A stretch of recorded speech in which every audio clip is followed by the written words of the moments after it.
Hello everyone, this is Neelu Yadav and welcome back to your YouTube channel Learning with नीलू। आज का हमारा topic है Indian geography में से उत्तर भारत की नदियाँ। ओके, तो आज हम इंडियन नॉर्दर्न रिवर्स के बारे में पढ़ेंगे। लास्ट क्लासेस में हमने पढ़ा था भारत का अपवाह तंत्र, जिसमें हमने देखा था अपवाह तंत्र क्या होता है तथा उससे रिलेटेड जितने भी टॉपिक्स थे वो सारे पढ़े थे हमने। ये देखा था कितने प्रकार के होते हैं, कौन कौन से नदी तंत्र आते हैं। तो दो प्रकार के होते हैं, जिसमें पहला था हिमालय अपवाह तंत्र यानी कि जो नॉर्दर्न जिसमें हमारी रिवर्स आती हैं। दूसरा था हमारा प्रायद्वीपीय अपवाह तंत्र जिसमें हमारे साउथ की रिवर्स आती हैं। तो हिमालय अपवाह तंत्र में 3 नदी तंत्र थे, सिंधु नदी तंत्र, ब्रह्मपुत्र नदी तंत्र और गंगा नदी तंत्र। तो हम 3 नदी तंत्रों के बारे में, उनकी सहायक नदी तंत्रों के बारे में आज पढ़ेंगे हम, ठीक है। और प्रायद्वीपीय जो है वो हम नेक्स्ट वीडियो में पढ़ेंगे, बिकॉज क्लास बहुत ज़्यादा लंबी हो जाती। तो अपनी क्लासेस को स्टार्ट करते हैं हम क्लास को। तो फर्स्ट है हमारा नदी। देखते हैं नदी क्या होती है। तो नदी होती है यानी कि जो प्राकृतिक रूप से विकसित एवं लगातार परिमार्जित मार्ग पर बहते पानी की अविरल धारा को नदी कहते हैं। यानी जो प्राकृतिक रूप से कोई भी स्रोत है वो बह रहा है, जल स्रोत, ठीक है। तो प्राकृतिक रूप से कोई भी जल स्रोत बना है, वहाँ से यानी कोई भी रास्ता उससे पानी बह रहा है, उसको हम बोलते हैं नदी, ठीक है। नेचुरल रूप से बहता है, न कि आर्टिफिशियल, ठीक। तो उसकी जो नदी होती है उसकी कुछ सहायक नदियाँ होती हैं और कुछ होती हैं उसमें वितरिकाएँ, यानी कि 2 चीज़ें होती हैं उसमें, एक डिस्ट्रीब्यूटरी और एक होती है ट्रिब्यूटरी, ठीक है। तो ट्रिब्यूटरी मीन्स सहायक नदियाँ और डिस्ट्रीब्यूटरी मीन्स होता है वितरिका है। तो कोई भी एक मेन रिवर है, उसमें से आके छोटी छोटी रिवर्स जब आके मिल जाती हैं, उनको हम बोलते हैं ट्रिब्यूटरी यानी कि सहायक नदियाँ। और जब ये सहायक नदियाँ का जल और ये मेन नदी का जल कि जब किस जाके बट जाता है या अलग दूसरी दिशाओं में नदियों में बट जाती हैं, ये शाखाओं में बट जाती हैं, तो उसको हम बोलते हैं नदी की जो मुख्य नदी है हमारी, उसकी वितरिका है यानी कि डिस्ट्रीब्यूटरी। तो ट्रिब्यूटरी मीन्स कुछ छोटी नदियाँ जो मुख्य नदी की धारा से जाकर शामिल हो जाएं, उसको हम बोलते हैं सहायक नदी यानी कि ट्रिब्यूटरी। और जो नदी यानी कि वो नदी तंत्र या फिर मुख्य नदी धारा से अलग होकर बहने वाली नदी को वितरिका कहते हैं। तो यानी कि जो ये रिवर है, मेन रिवर, तो उसमें आके जो मिली छोटी छोटी नदियाँ, उसको हमने बोला मिलने वाली को सहायक यानी कि हेल्प कर रही है पानी बहने को, और जो जाके अलग हो गई उनको हम बोलते हैं वितरिका या डिस्ट्रीब्यूटरी। तो इन दोनों में एक मेथड है, लॉजिक है। ये चीज़ देखिए कि ये जो हमारी नदी है, ठीक है, उसमें आकर मिल रही है, तो नेचुरल सी बात है कि जब कोई चीज़ आके मिलेगी, पानी बह रहा है ये, ठीक, पानी बह रहा है मेन नदी का, तो उसमें जब आकर नदी यानी कि ये हमारी रिवर, उसमें जब आके सहायक नदी मिल रही है, तो थोड़ा माइंड लगाएंगे कि हमारी जो मेन रिवर है उसका तल होगा वो नीचे होगा, तभी आके उसमें सहायक नदी मिलेगी। तो सहायक नदी जो होती है हमारी, यानी हमारी जो ट्रिब्यूटरी होती हैं, उनका तल मुख्य नदी की अपेक्षा ऊंचा होता है, तभी आके मिल पाएंगी, अन्यथा की स्थिति में वो नहीं मिल पाएंगी। अगर सहायक नदी का तल नीचा होगा तो जाके पानी ऊपर लग ही नहीं पाएगा जो मेन नदी होगी। तो और जब वितरिकाएँ होती हैं उनका तल नीचा होगा कि तभी जाके ये बट पाएंगी, अन्यथा की स्थिति में अगर ऊंचा हुआ वितरिकाओं का तल तो वहाँ पे जाके वो बट नहीं पाएंगी। और ना अगर ऊंचा होगा तो जैसे नदी का फ्लो है यहाँ पे थोड़ा वो ऊंचा है, तो ये उठ ही नहीं सकता इतना पानी। तो नॉर्मल सी बात है, वितरिका का जो नदी का तल होता है मेन नदी से वो नीचा होता है, और सहायक नदी होती है उसका जो तल होता है वो ऊंचा होता है, ठीक है। तो वितरिकाओं में और सहायक नदी में ये डिफरेंस हुआ, और नदी क्या होती है वो देखें। तो अब नेक्स्ट है हमारा नदी बेसिन। आप लोगों ने पढ़ा होगा कि गंगा का नदी बेसिन और ब्रह्मपुत्र का, नील का। तो बेसिन होता क्या है? तो वह समस्त भू क्षेत्र या जल ग्रहण क्षेत्र, यहाँ पे जल इकट्ठा होता है, वो वाला क्षेत्र जहाँ तक जल किसी नदी तथा उसकी सहायक नदियों से प्रवाहित होकर पहुँचता है, उसको हम बोलते हैं नदी बेसिन। यानी कि वह भूभाग जिसमें किसी एक मुख्य नदी की धारा उसकी सहायक नदियों तथा वितरिकाओं की धाराओं के साथ बहती है, उस वाले पूरे एरिया को हम बोलते हैं बेसिन। और ये मेन 3 रूपों में बांटा गया, 3 भागों में बांटा गया है। एक बृहद, दूसरा मध्य और तीसरा लघु नदी बेसिन, ठीक है। इस तरीके से बांटे गए हैं। तो उनके एक एक माप तक होते कि इतने क्षेत्र में इतने बहना चाहिए। ये क्वेश्चन नहीं इस तरीके के आते, बस ये ध्यान रखिए कि नॉलेज के लिए कि नदी बेसिन होता क्या है। तो वो एक नदी जिसमें आके सहायक नदी, ठीक है, वह एक क्षेत्र, एक जल ग्रहण क्षेत्र या फिर समस्त भूत क्षेत्र वो वाला, जिसमें क्या कहते हैं आके नदियाँ, उसकी सहायक नदियाँ और वितरिकाओं का जल आके एकत्र होता है या धारा बहती है, उसको हम बेसिन कहते हैं। एक वर्ड और पढ़ा होगा आप लोगों ने, दोआब, शायद जानते भी हो। दोआब मीन्स होता है ये पानी वाला क्षेत्र होता है, तो दो नदियों का या दो ऐसे जल वाले क्षेत्रों के बीच के क्षेत्र को हम दोआब कहते हैं। जैसे एक ऊपर नदी बह रही है, एक नीचे नदी बह रही है, तो उसके बीच वाले क्षेत्र को हम बोलेंगे दोआब। दो मीन्स दो यानी कि टू, आब मीन्स मिलना, क्षेत्र कोई भी पानी वाला या फिर ऐसा भूमि वाला क्षेत्र, तो दो नदियों के बीच के क्षेत्र को हम बोलते हैं दोआब। ठीक, अब हम अपने टॉपिक पे आते हैं, सिंधु नदी और उसकी सहायक नदी। 3 नदी तंत्र पढ़ेंगे जिसमें हम सिंधु, ब्रह्मपुत्र और गंगा पढ़ेंगे। तो फर्स्ट हमारा है सिंधु नदी। तो सिंधु नदी के बारे में जान लेते हैं हम। तिब्बत में मानसरोवर झील के पास सानो ख्वाब हिमनद से उत्पन्न होती है। अगर इसका उद्गम या उत्पन्न होना देखा जाए तो तिब्बत में एक मानसरोवर झील है, मानसरोवर नाम की, उसका एक हिमनद या ग्लेशियर है सानो ख्वाब। ठीक है, सानो ख्वाब इस तरीके से है, उस वहाँ से ये उत्पन्न होती है। इसकी लंबाई देखी जाए, पूरी टोटल लंबाई 2880 किलोमीटर है और भारत में अगर इसकी लंबाई देखें तो 1114 किलोमीटर में, यानी कि ये तिब्बत से शुरू होकर जाके अरब सागर में जाके गिर रही है। तो यानी कि पूरी है 2880 किलोमीटर और भारत में है 1114 किलोमीटर। अगर इसकी सहायक नदियों की बात करें तो उसमें सतलज, चिनाब, रावी, व्यास, झेलम, कुर्रम, इस तरीके से बहुत सारी सहायक नदियां हैं इसकी।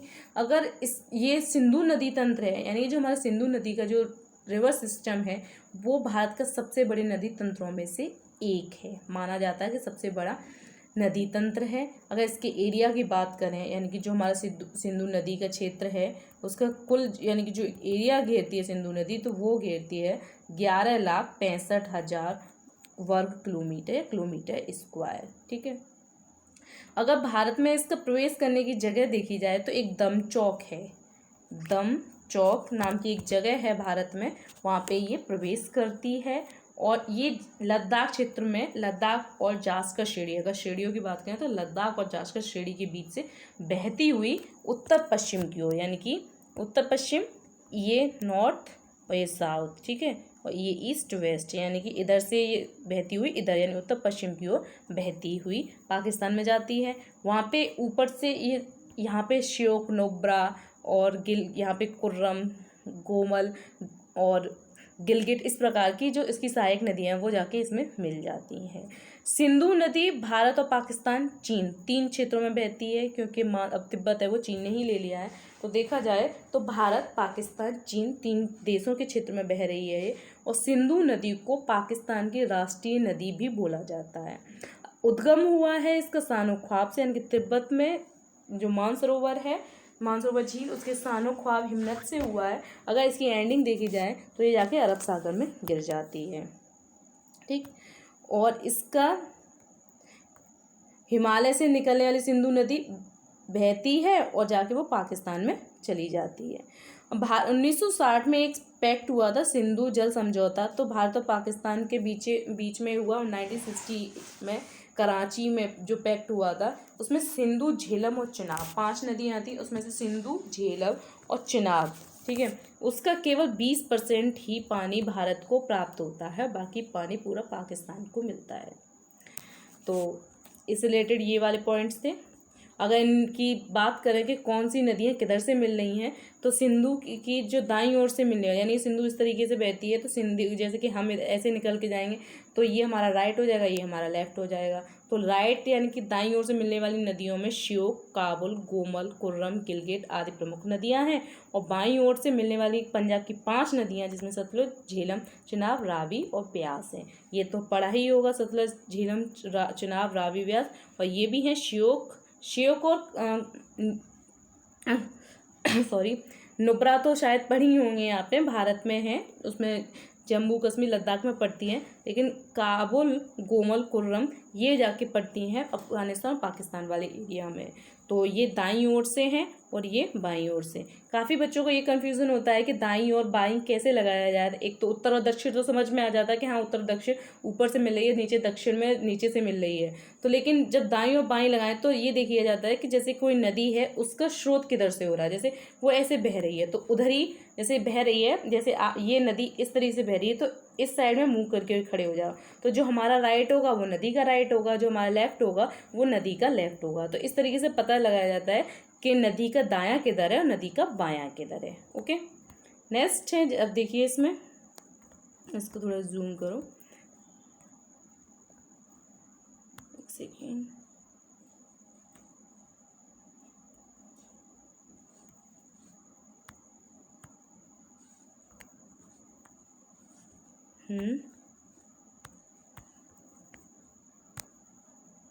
कलर,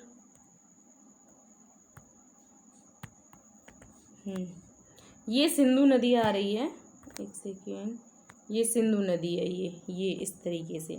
तो सिंधु में ऊपर से ये श्योक, गिलगिट, स्वात, काबुल, गोमल और कुर्रम इस तरीके से जो मिल रही हैं ये हमारी राइट हैंड साइड से मिल रही हैं। इसमें सतलज, ब्यास, रावी, चिनाब, झेलम ये मिल रही हैं, ये हमारी बाएं ओर से मिल रही हैं। ठीक है, तो इस तरीके से, एक सेकेंड रुकना, ये ऐसे पता लगाया जाता है। तो इसको देखिए, ये अरब सागर में गिर रही है, ये यहाँ से स्टार्ट हुई है चाइना में, चाइना से ये इंडिया में इतना भाई, इंडिया से ये फिर पाकिस्तान में जाके, और काबुल, कुर्रम ये अफगानिस्तान की रिवर है। और इसमें आके ये इधर राइट हैंड से, सॉरी राइट हैंड साइड से, और ये लेफ्ट हैंड साइड से। ओके, देख लीजिए इससे। नेक्स्ट है, अब सिंधु की सहायक नदियों के बारे में देखते हैं। तो सिंधु की सहायक नदी झेलम के बारे में देखते हैं हम कि सिंधु की सहायक जो नदी है झेलम, उसके बारे में थोड़ा पढ़ते हैं। तो एक कश्मीर के बेरीनाग के पास एक शेषनाग झील है, वहाँ से झेलम उत्पन्न हुई है। इसकी भारत में लंबाई की बात करें तो वो 400 किलोमीटर है और टोटल लंबाई है 724 किलोमीटर। ओके, तो भारत में है 400 किलोमीटर और टोटल है 724 किलोमीटर। और झेलम की बात करें तो ये श्रेणी में पीत पंजाल श्रेणी में से निकलती है ये नदी, और आगे जाके ये पाकिस्तान में चिनाब में जाके मिल जाती है। तो चिनाब की सहायक नदी भी कही जाएगी, और श्रेणी में है तो ये पीत पंजाल से। और वैसे शेषनाग और वेरीनाग के पास में, यानी वेरीनाग की जगह है उसमें शेषनाग झील से इसका उद्गम होता है। और झेलम नदी पाकिस्तान में झंग नामक स्थान पर चिनाब से मिलती है। ये चीज़ और ध्यान रखना, चिनाब में तो मिल रही है बट एक झंग नाम की जगह है, झंग, ठीक है, वहाँ पे जाके चिनाब से मिलती है, इसीलिए इसको चिनाब की सहायक नदी भी बोला जाएगा। और कश्मीर घाटी में एक अनंतनाग से लेके बारामूला तक, यानी कि अगर इसमें जो एक है अनंतनाग एरिया है वहाँ से लेके बारामूला दर्रा है, वहाँ तक झेलम नदी नौकागम है, यानी कि वहाँ पे बोटिंग होती है। तो बोटिंग कौन सी नदी में होती है? तो झेलम नदी में होती है। कहाँ पे होती है? कश्मीर की घाटी में होती है, और अनंतनाग से लेके बारामूला तक, इस चीज़ को ध्यान रखना। नेक्स्ट है हमारा चिनाब नदी। तो चिनाब नदी है, ये नदी है वो चंद्र और भागा, यानी कि दो रिवर चंद्र भागा उनके मिलने से बनी हुई है, जिसके कारण ऐसे हिमाचल प्रदेश में चिनाब, या सॉरी या गलती से चुनाव हो गया है, चिनाब को चंद्रभागा कहते हैं। यहाँ पे एक महत्वपूर्ण जल विद्युत परियोजना है, सलाला बगलेहार दुलहस्ती परियोजना भी पढ़ाई जाएंगी। तो सलाल, ये क्वेश्चन आता है कि ये कौन सी नदी पे है? सलाल, बगलेहार, दुलहस्ती, तो वो चिनाब नदी पर है। अगर इसकी उद्गम की बात करें तो हिमाचल प्रदेश के लाहौल जिले में बड़ा लाजाला दर्रे से हुआ है इसका उद्गम, लेकिन ये बनी है चंद्रभागा से, इसीलिए हिमाचल प्रदेश में इसको चंद्रभागा के नाम से जाना जाता है। एक लाहौर नहीं है, यहाँ लाहौल है, इसमें ध्यान रखना, थोड़ा वो टाइपिंग के टाइम पे मिसिंग हो जाती है। तो लाहौल है हिमाचल प्रदेश में, पाकिस्तान में है लाहौर, तो लाहौल जिला है, उसमें एक बड़ा लाचारा दर्रा है, वहाँ से इसका निर्माण हुआ है। ठीक है, नेक्स्ट है रावी। रावी कांगड़ा जिले, यानी कि हिमाचल प्रदेश का, ये भी कांगड़ा जिले के रोहतांग दर्रे से के पास से उत्पन्न हुई है। इसकी कुल लंबाई की बात करें तो 725 किलोमीटर है। रावी को पौराणिक तथा वैदिक नाम परुष्णी या पुरुष्णी या इरावती भी है। तो रावी है, अगर आप एंशियंट हिस्ट्री पढ़ेंगे तो उसमें वैदिक पढ़ेंगे, वैदिक सभ्यता, तो उसमें रावी का जो उल्लेख है वो पुरुष्णी नाम से उल्लेख है इसका। तो इसका उद्गम देखिए रोहतांग दर्रे से हुआ है, और इसका अगर स्रोत देखा जाए तो व्यास नदी के पास में है एक छोटी सी जगह, वहाँ पे इसका मेन स्रोत है। ओके, बस इसमें यही चीज़ें देखें। और रावी और चिनाब की, ये रावी जो नदी है वो चिनाब की सहायक नदी है। इन चीज़ों को भी, कौन सी किसकी सहायक नदी है, इस चीज़ को भी ध्यान में रखिएगा। पाकिस्तान के पंजाब में प्रवेश करने पर, एक सेकेंड, करने से पहले रावी पाकिस्तानी सीमा के साथ साथ करीब 80 किलोमीटर तक बहती है। यानी कि ये नदी है जो रावी, वो पंजाब में प्रवेश करने से पहले, यानी भारत में पंजाब में प्रवेश करने से पहले पाकिस्तान सीमा, यानी कि पाकिस्तान का जो बॉर्डर है उसमें 80 किलोमीटर लगभग बह लेती है पाकिस्तान के साथ ही साथ में, तब भारत में प्रवेश करती है। नेक्स्ट है हमारा व्यास। इसको भी बिपाशा नाम से जाना जाता है। वैदिक जो हमारे सभ्यता है उसमें हम पढ़ेंगे उसमें, ठीक है। तो कुछ रिवर्स हैं, उनको वैदिक सभ्यता में अलग नाम से जाना जाता है। तो व्यास को बिपाशा, रावी को पुरुष्णी, ठीक है। रोहतांग दर्रे के पास में एक व्यास कुंड है, वहाँ से ये उत्पन्न हुई है। समुद्र तल से इसकी ऊंचाई की बात करें तो 4330 मीटर की ऊंचाई पर ये स्थित है। इसकी कुल लंबाई की बात करें तो 740 किलोमीटर इसकी लंबाई है, और ब्यास कुल्लू घाटी से बहती हुई धौलाधार पर्वत को पार कर पंजाब के मैदान में पहुंचती है। यानी कि अगर इसके बहाव की बात करें तो ये धौलाधार पर्वत पे बह रही है और पंजाब में बह रही है। ब्यास नदी का पौराणिक नाम अर्जकिया या फिर बिपाशा है। तो बिपाशा कौन सी नदी का है, व्यास का है, पुरुष्णी है, वो रावी नदी का है। अगर यहाँ पे नहर की बात की जाए कि नहर कौन सी, तो ये हरिके बैराज नामक एक जगह है, वहाँ से इंदिरा गांधी नहर निकलती है। तो ब्यास नदी पर है इंदिरा गांधी नहर, जो भारत की सबसे लंबी नहर है। तो ब्यास नदी पर नहर कौन सी है, इंदिरा गांधी नहर, जो हरके बैराज नामक स्थान से निकलती है। और हरके बैराज पर एक जलाशय बना हुआ है, गोविंद सागर जलाशय। तो इसमें ब्यास में एक तो इसका पौराणिक नाम, कहाँ बहती है, पंजाब वाले एरिया में बहती है, और दूसरा निकलती कहाँ से है, रोहतांग दर्रे से। और इसमें एक बैराज है, हरिके नाम का बैराज है, वहाँ से इंदिरा गांधी नहर निकल रही है, और उसी बैराज के पास में एक गोविंद सागर नाम का जलाशय है, ठीक है। तो ये क्वेश्चन याद रखना। और सिंधु की सहायक नदी है। और एक चीज़, सिंधु की जितनी भी सहायक नदियाँ में है तो इसमें एकमात्र एक ऐसी ब्यास नदी है जो सिर्फ और सिर्फ भारत में बहती है, वरना और अदर जो रिवर है, रावी हुई पाकिस्तान और इस तरीके से अदर कंट्रीज़ में बह रही है, लेकिन एकमात्र ऐसी नदी है जो ब्यास है वो सिर्फ और सिर्फ भारत में बह रही है। नेक्स्ट है हमारी सतलज। इसका उद्गम हुआ है मानसरोवर के पास, राकसताल एक ताल है राकसताल, वहाँ से हुआ है। और तिब्बत में सतलुज को लांगचेन ख्वाब के नाम से जाना जाता है। तो एक चीज़ को देखिए, ख्वाब नाम की जो जगह है वो तिब्बत से ही है। इन चीज़ का सानो ख्वाब, लांगचेन ख्वाब और दूसरे ख्वाब, तो इस तरीके से जितने भी हैं इस ख्वाब नाम की जगह वो तिब्बत से हैं। अगर इसके बहाव यानी कि इसकी लंबाई की बात करें, कितनी मीटर लंबी बहती है, तो 1500 किलोमीटर बहती है टोटल, और भारत में 1050 किलोमीटर है। श्रेणी में बात करें तो शिवालिक पर्वत श्रृंखला से गुजरती हुई पंजाब में प्रवेश करती है और जाके ये चिनाब में मिल जाती है। तो ये कौन से दर्रे से होकर प्रवेश करती है, ये मुझे बताना जरा। जो सतलज नदी है वो भारत में प्रवेश कर रही है, तो कौन से दर्रे से होकर प्रवेश कर रही है। ओके, तो राकसताल से निकलती है। तिब्बत में राकसताल को क्या बोला जाता है, लांगचेन ख्वाब के नाम से जाना जाता है। और इसमें दर्रा कौन सा है वो मुझे कमेंट करके ज़रा बताना कि कौन सा दर्रा है उसमें से सतलज नदी बह रही है, ठीक है। और यहाँ पे जो ये नदी है वो एक भांकड़ा बांध है, शायद सुना होगा, भांकड़ा नाम का भांकड़ा नागल बांध। यहाँ पे ये नदी पंजाब के मैदान में वहीं से प्रवेश करती है। तो भांकड़ा नागल बांध कौन सी नदी पर है, तो वो सतलज नदी पर है, ठीक है।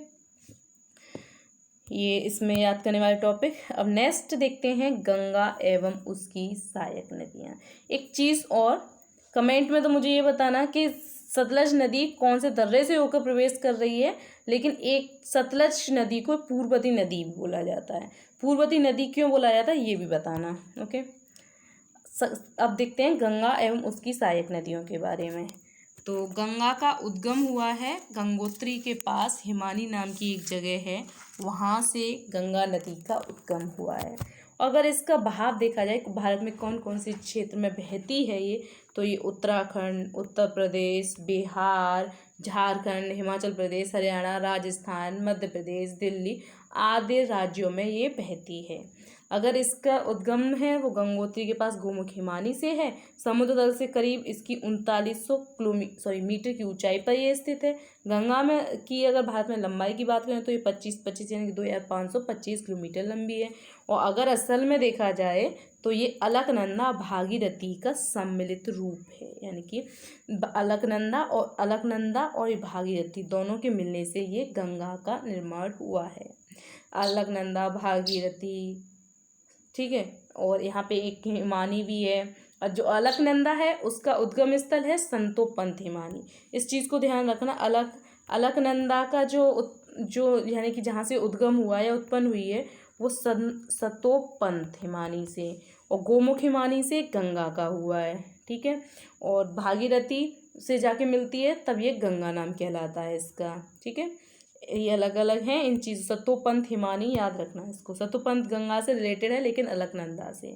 अलकनंदा और भागीरथी नदी देवप्रयाग में मिलकर मुख्य धारा गंगा नदी का निर्माण करती हैं। गंगा की प्रमुख सहायक नदियों में यमुना, गंडक, घाघरा, कोसी हैं और भी हैं। बंगाल की खाड़ी में मिलने से पहले गंगा नदी उत्तराखंड, उत्तर प्रदेश, बिहार, पश्चिम बंगाल से गुजरती है, ये तो बता दिया। अब गंगा नदी जब भागीरथी में मिलने से पहले अलकनंदा में 3 धाराओं से मिलकर बनती है तब गंगा कहलाती है। विष्णुप्रयाग नाम की एक जगह है, वहाँ पे अलकनंदा, धौलाधार ये 2 जगह मिलती हैं, ठीक है। कर्णप्रयाग नाम की जगह पे अलकनंदा और पिंडार नदी मिलती हैं। रुद्रप्रयाग पे अलकनंदा, मंदाकिनी मिलती हैं। और देवप्रयाग नाम की जगह है जहाँ पे अलकनंदा और भागीरथी मिलके और वो नाम गंगा कहलाता है। तो इसमें याद करने वाला तो ये है कि गंगा किस किस के मिलने से बनती है, तो अलकनंदा और भागीरथी के मिलने से बनती है। देवप्रयाग नाम की एक जगह है वहाँ पे, यानी कि इनका जो संगम है 2 नदियों के संगम से स्थान है देवप्रयाग। क्वेश्चन ये भी कभी कभार आ जाता है कर्णप्रयाग में कौन कौन सी नदियों का संगम है, तो अलकनंदा और पिंडार नदी है। विष्णुप्रयाग में है अलकनंदा और धौलाधार, और रुद्रप्रयाग में अलकनंदा और मंदाकिनी है। इन चीज़ को अलग अलग करके देखना। और प्रयाग यानी कि जो हमारा इलाहाबाद है उसमें गंगा और यमुना दोनों मिलती हैं, वहाँ पे प्रयाग नाम की जगह पे। हरिद्वार के पास में एक गंगा पहाड़ी भागों को छोड़कर मैदानी भागों में प्रवेश कर जाती है। पहले पहाड़ी भागों से निकल के आती है और हरिद्वार के पास जाके वो मैदानी भागों में। तो मैदानी भागों में उसमें से जो मिलने वाली नदियां हैं, तो बाएं यानी कि जो नदी इस तरीके से आ रही है ये मैदानी, तो बाएं ओर से अगर इस रिवर जैसे इधर से बह रहे तो बाएं ओर से इधर से आती है उसमें, तो इसमें इधर से ऊपर यानी कहें तो उत्तर से कह सकते हैं, या फिर ये बोले कि बाईं ओर से इधर से रामगंगा, गोमती, कोसी, गंडक आदि मिलती हैं। अगर दाएं ओर से बात करें तो इधर से यानी कि जो दक्षिण की ओर से, तो इसमें यमुना, केन, सोन आदि नदियां मिलती हैं, ठीक है। तो इन चीज़ों को याद रखना। और जब ये बंगाल में जाकर मिलती है यानी कि बांग्लादेश में जाकर मिलती है तो इसका कुछ और नाम हो जाता है जमुना, और इसी तरीके से पद्मा, ये और पढ़ेंगे जब आगे वाला टॉपिक पढ़ेंगे, ठीक है। अब देखिए इसमें और कौन कौन सी चीज़ें हैं। यमुना नदी के बारे में देखते हैं। तो इसकी उत्पत्ति हुई है यमुनोत्री ग्लेशियर है, यानी उत्तरकाशी उत्तराखंड में उत्तरकाशी जगह पे यमुनोत्री ग्लेशियर है, वहाँ से यमुना की उत्पत्ति हुई है। गंगा की सबसे बड़ी सहायक नदी माना जाता है इसे। शिवालिक के पार गहरे गोज काटने के आधार ये ताज वाले के पास मैदानों में प्रवेश करती है, तो सबसे गहरे गोज काटने का काम करती है यमुना। दक्षिण में आगरा तक बहती है और फिर इलाहाबाद में गंगा से मिलने के लिए दक्षिण पूर्व की ओर मुड़ जाती है, यानी कि दक्षिण और पूर्व इस साइड मुड़ जाती है। इसकी प्रसिद्ध सहायक नदियों में चंबल, सिंध, बेतवा और केन शामिल हैं। तो इसमें याद करने वाला कहाँ से उद्गम हुआ है, ये उत्तरकाशी उत्तराखंड यमुनोत्री ग्लेशियर से, और प्रयाग नाम की जगह पे गंगा यमुना से जाके मिलती है। इस चीज़ को ध्यान रखना। सबसे बड़ी सहायक नदी है ये, और गंगा से मिलने के लिए दक्षिण पूर्व की ओर मिलती है इलाहाबाद में, ठीक है। और प्रसिद्ध सहायक नदियाँ कौन कौन सी हैं? देखिए ये है गंगा, ये ऊपर से आ रही है, ये यानी कि ये भागीरथी और ये अलकनंदा, यहाँ पे हुई गंगा, और इस तरीके से ये बह के आ रही है। इसमें उत्तर से या उससे मिल रही है, कहें तो बाएं से, तो ये रामगंगा, गोमती, घाघरा, काली सिंध, गंडक, राप्ती, इस तरीके से सोन, टोन, केन, बेतवा, सिंध, चंबल और यमुना, ये सारी मिल रही हैं हमारी साउथ से बोलें तो, या फिर बोलें तो ये दाएं ओर से। तो नदियों का मैंने बताया जहाँ से नदी बह रही है उसकी साइड में मुंह करके खड़े हो जाओ, तो जो हमारा लेफ्ट होगा वो नदी का लेफ्ट होगा, हमारा राइट होगा वो उसका राइट होगा। ओके, आगे बढ़ते हैं। नेक्स्ट है चंबल, मध्य प्रदेश में मऊ के पास में स्थित जाना पाव पहाड़ी से उत्पन्न होती है। जाना पाव या जान पाव पहाड़ी से। इसकी ऊंचाई की बात करें तो समुद्र तल से 616 मीटर ऊंची है। इसकी कुल लंबाई 1050 किलोमीटर है और सबसे गहरे खड्डों का निर्माण करती है। सिंधु, काली सिंध, पार्वती, सिप्ता, बनास इसकी सहायक नदियाँ हैं। तो इसका जो उद्गम है यानी कि मऊ के पास में, मध्य प्रदेश में मऊ में जान पाव पहाड़ी से उत्पन्न हुई है। आगे नेक्स्ट है ये केन, ये मध्य प्रदेश के सतना जिले से कैमूर की पहाड़ियों से निकलती है। तो मध्य प्रदेश में एक चंबल, दूसरी है केन, और कैमूर की पहाड़ियों से बांदा के पास यमुना नदी में जाकर मिलती है, यानी कि यमुना की सहायक नदी है। नेक्स्ट है सोन नदी, इसका जो उद्गम हुआ है अमरकंटक की पहाड़ियों से हुआ है, नर्मदा के पास से होता है। इसकी कुल लंबाई 780 किलोमीटर है। रामगंगा नेक्स्ट, जिसमें उसका उद्गम हुआ है नैनीताल के पास से, कन्नौज के पास गंगा में जाके मिलती है। तो कहाँ मिलती है ये क्षेत्र और याद रखना, कहाँ कहाँ जाके मिलती है, तो कन्नौज के पास से जाके मिलती है। इसकी कुल लंबाई 696 किलोमीटर है इसकी, ठीक है। और खोन इसकी प्रमुख सहायक नदी है, खोन, ये ध्यान रखना। नेक्स्ट है हमारा गोमती पीलीभीत से निकलती है, जहाँ पे एक फुलर झील है वहाँ से निकलती है और गाजीपुर के पास गंगा मिलती है। तो एक मात्र ऐसी नदी जो झील से निकलती है वो गोमती है और यूपी में बहती है, इसलिए आता है ये। नेक्स्ट है शारदा या काली गंगा, ये कुमाऊं हिमालय का मिलाम नाम के एक हिमनद है, वहाँ से इसका उद्गम हुआ है। इसकी लंबाई की बात करें तो 602 किलोमीटर है और इसकी जो सहायक नदियाँ उसमें सरमा, लिसास, सरयू या पूर्वी रामगंगा या चौकिया है।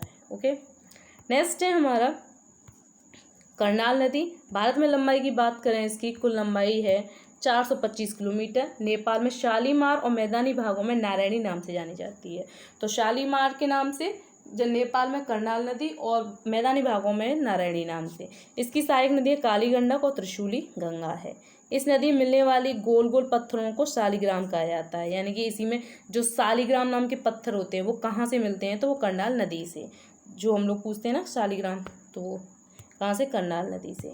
नेक्स्ट है हमारा घाघरा नदी। नेपाल में तकलाकोट से 37 किलोमीटर उत्तर पश्चिम में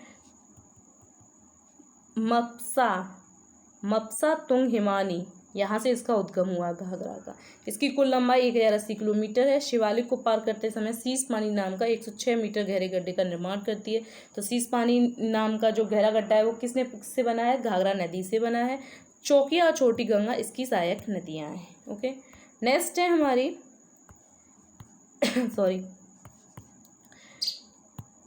कोसी नदी। इसका जो उद्गम है वो गोसाई थान चोटी के उत्तर में, छोटी हो गया, चोटी होगा, गोसाई थान नाम की चोटी के उत्तर में है। इसकी कुल लंबाई 730 किलोमीटर है और इसकी मुख्य धारा अरुण नदी है। तो अरुण नदी है वो, इसको बिहार का शोक भी बोला जाता है कोसी नदी को। और इसकी सहायक नदियों में यारू, सून कोसी, तामूर कोसी, लीखू, दूध कोसी, भोट कोसी, इन नाम से इनकी सहायक नदियाँ हैं। ये नहीं आती हैं कौन को किसकी नायक, लेकिन कभी कभार पूछ लिया जाता है ज़्यादा डेप्थ में हो तो, ठीक है, मैचिंग के लिए आ सकता है।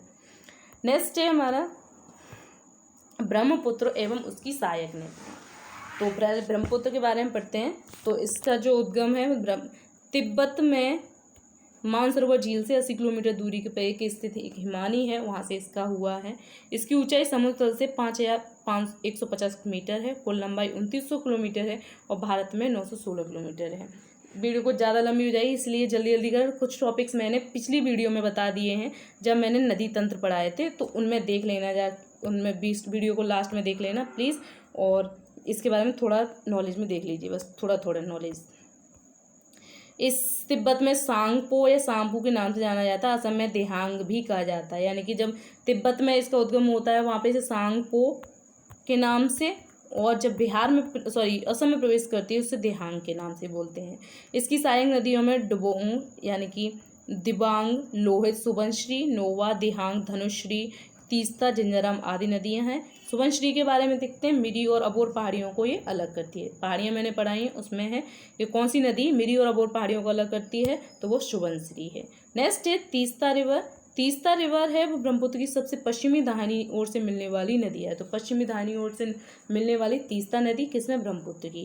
कंचनजंगा से मिलने के बाद दार्जिलिंग की पहाड़ियों से होती बांग्लादेश में जाकर ब्रह्मपुत्र नदी से ये मिल जाती है। नेक्स्ट है लोहित, ब्रह्मपुत्र की सहायक नदी है, अरुणाचल प्रदेश में बहती है ये, और सदिया शहर यानी अरुणाचल प्रदेश का है, नदी के साथ देहांग ब्रह्मपुत्र में मिलती है। तो कहाँ पे मिलती है, सदिया शहर है वहाँ पे देहांग नदी में ब्रह्मपुत्र में मिल जाती है। नेक्स्ट है एक सेकेंड, बराक नदी नागालैंड से निकलती है। मासेनाम और चेरापूंजी बराक नदी के बेसिन में स्थित है। ये मैंने पढ़ाई थी जब चेरापूंजी मासेनाम मेघालय की पहाड़ियों पे कहाँ पे क्या, तो ये चीज़ देख लीजिएगा। बांग्ला जो हमारी जब मैंने पहाड़ियाँ पढ़ाई हैं उनमें और इसमें ब्रह्मपुत्र नदी के जो पढ़ रहे हैं उनमें काफ़ी मैचिंग है, तो उसमें जाके प्लीज़ वो वाली वीडियो को एक बार देख लीजिएगा। बांग्लादेश में प्रवेश करने पर सुरमा नाम से जानी जाती है। तो सुरमा नाम से कौन सी नदी जानी जाती है, बराक नदी जानी जाती है।